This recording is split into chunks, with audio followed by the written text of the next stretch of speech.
Hi friends, இன்றைக்கி நம்ம சாம்பார் எப்படி செய்யணும்னு பார்க்குறோம். ஆல்ரெடி நம்ம சாம்பாரை 2 விசில் விட்டு வேக வச்சு எடுத்து வச்சுக்கிறேன்.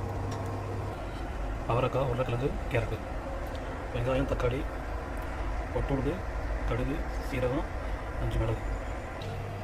ஆல்ரெடி டவால் எண்ணெய் ஊற்றிட்டேன். இது எல்லாத்தையும் போட்டுக்கலாம்.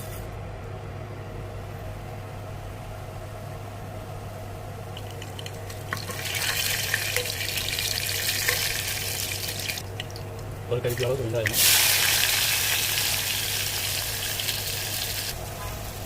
வெங்காயம் பாருங்கள் நல்லா வணங்குது. வெங்காயம் நல்லா ப்ரௌன் கலர் வந்துருக்கும். வெங்காயம் பாருங்கள் வெங்காயம் நல்லா பொறிஞ்சு எடுத்துச்சு. அடுத்து தக்காளி போட்டுக்கலாம். தக்காளி ஒரு கையளவுக்கு நெருக்கிருக்கேன்.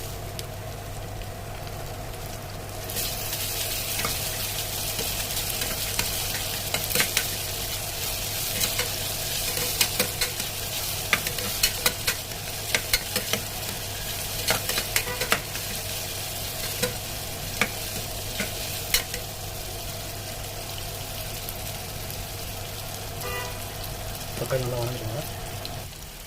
தக்காளி நல்லா வணங்கிட்டு பாருங்கள். இந்த எண்ணெயிலேயே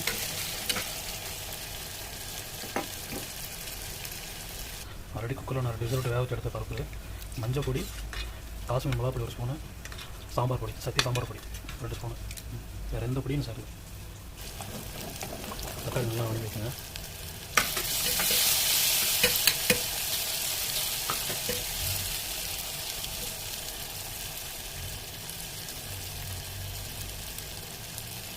தக்காளி வாங்கிடுச்சு. அடுத்து நம்ம நறுக்கி வச்ச காய்கறி போட்டலாம்.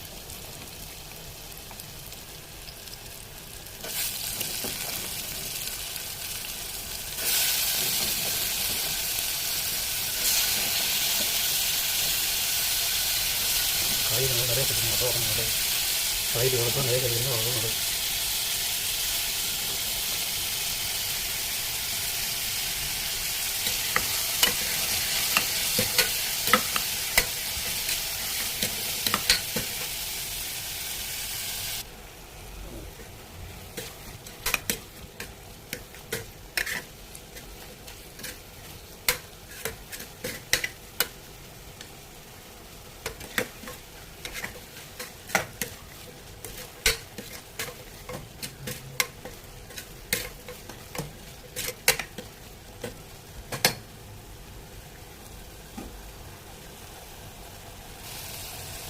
மஞ்சப்பொடி ஆல்ரெடி சாம்பாரில் நான் போட்டுட்டேன்.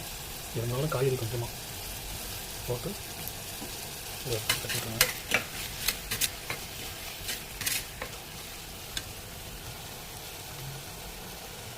மிளகாப்பொடி 1/4 டீஸ்பூன் போடலாம்.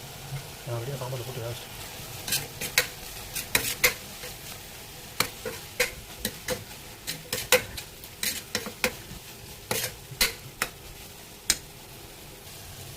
சாம்பார் எடுத்து வச்சுருங்க பாருங்கள். அதில் தண்ணி ஊற்றிடுங்க. வேறு எந்த தண்ணி ஊற்றலாம். சாம்பார் நம்ம எடுத்து வச்சுருக்க தண்ணி ஊற்றினா இல்லை.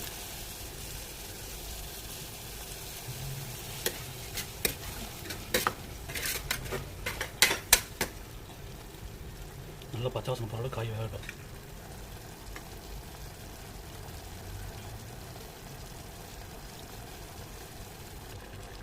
பாருங்கள் காய் நல்லா வெந்துருச்சு.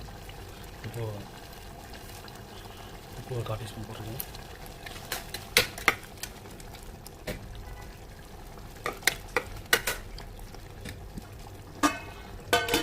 ஒரு கொஞ்சம் கொதி வந்ததுக்கப்புறம் புளியை கரைச்சி வச்சுருக்கேன். புளி தண்ணி ஊற்றிடலாம்.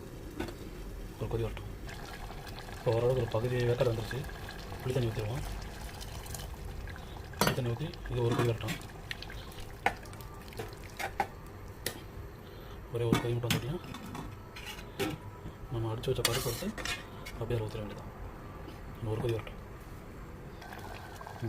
பாருங்கள் குழம்பு கொதிக்குது.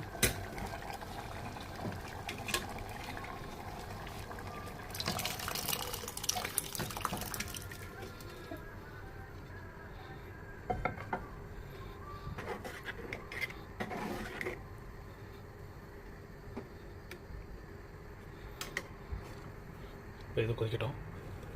குழம்பு கொதிக்கலாம் பார்ப்போம். கொதி வர போகணும்.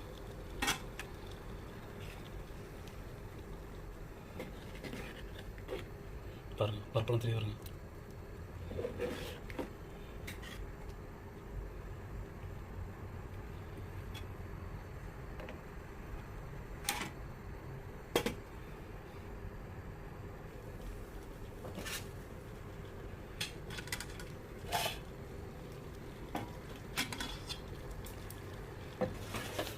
நல்லா பயங்கரமாக வாசனை இருக்குங்க. எப்படி கொதிக்க பாருங்கள். பாருங்கள் அந்த பருப்பெல்லாம் தெரிய வருங்க. 2 விஷயம் தான் விட்டு.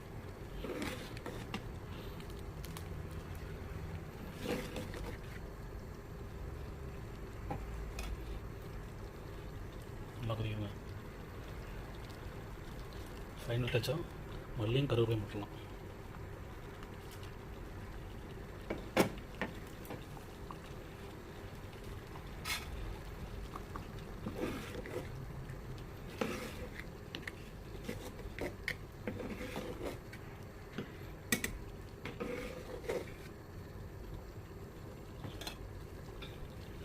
அவ்வளோதாங்க சாம்பார் ரெடி.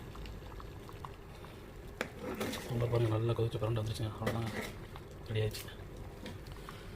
அடுப்பு ஆஃப் பண்ணிடுவோம். கொண்டு வரலாம். அவ்வளோதாங்க சாம்பார் ரெடி.